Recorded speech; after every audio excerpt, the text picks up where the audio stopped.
And how do you want to do it? The man's voice was trembling. You tell us what you do and how you do it, then we'll see. I demanded with Profiteer voice. He didn't need more explanation than that, neither more checking. He just took a peek of corroboration at the people surrounding and he started talking. To us up to the slightest detail what they did at the until then mysterious factory.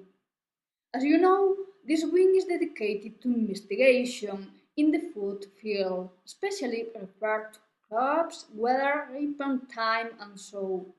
This unit, the man said, getting closer to the machines at the end of the room, controls the meadows, the temperature, the light, the humidity, the plagues.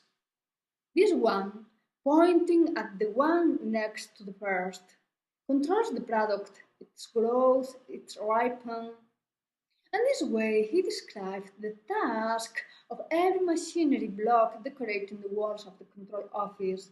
And I was thinking about if making questions would highlight, I have no idea, and would ruin the inspection thing over. What kind of crops? Freiland asked without any complex. Any kind, depending on the market. We plant the local crops in the meadows outside, I mean. The foreigners, we grow them inside until we get the species to survive, the man explained. At the lab, Freiland insisted.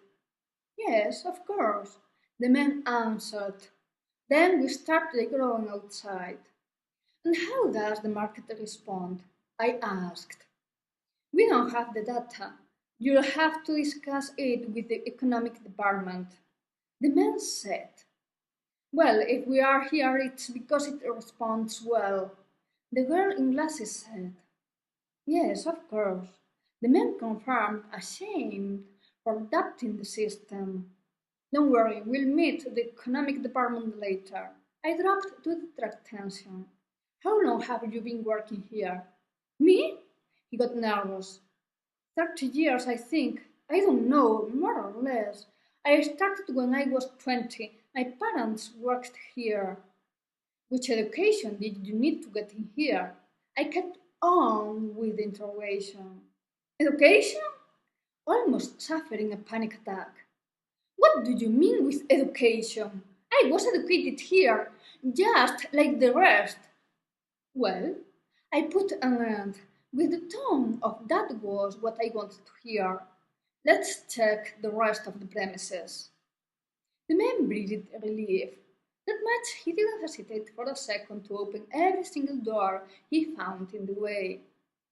We could deduce from the vague explanations the guy in the white gown was giving to us that premises held the labor force that grew the food to supply the city, and quite likely the exports. It was impossible they could obtain revenue enough from the city to keep that whole thing going. It was interesting that people in white gown hardly ever left the facilities. They didn't even seem to miss the outside. They didn't seem to feel. Maybe the youngsters, who knows? In the outside there wasn't much more either, probably pretty less. Entering the control office, I thought there were a lot of people in white gown. Walking along the premises, however, it was few.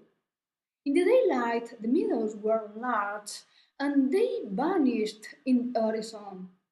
Machinery was heavy. The laboratories kept proportion. Huge rooms, some of them with a piece of land and crops inside, with all that it entails in matter of machinery, lighting, and space. Are there more people working here? I asked. No, the man said, confused again. We, the doctor, and the caretaker. Well, Inigo half smiled under her teeth the girl in glasses. Inigo is the caretaker, the man clarified. He had been working for years at the factory. He doesn't have any specific task assigned, but he is important for its activity development. Regarded again the flattering laugh gesture. The man didn't attach importance. Is the rest of the work automatic? I asked. Yes, it's a routine job, the man said. No, I mean, does the machines do the rest of the work? I clarified. Of course, from the control office, as I told you before. He acted like an upset teacher. Freilan laughed. The meals and the cleaning up too? I raised the volume because I didn't like he laughed at my mistake. Yes, he said shyly. We don't do it for sure. The girl in glasses finished the sentence. Strangely enough, they assumed that the things they didn't do on their own were done by machines. Fine, it doesn't matter. Which departments do you work closely with? I kept on. They looked at each other. A muddle of questions in low voice led to a deadly silence. The man in the front looked at me, moving nervously his eyebrows. Well, the ones we have already shown you. The man became grumpy. She was talking about packaging, transport, sales. Relan spoke instead. Oh, of course, I don't know. We get reports about the conditions of the products and so, but I don't know. Maybe it's the packaging you are talking about.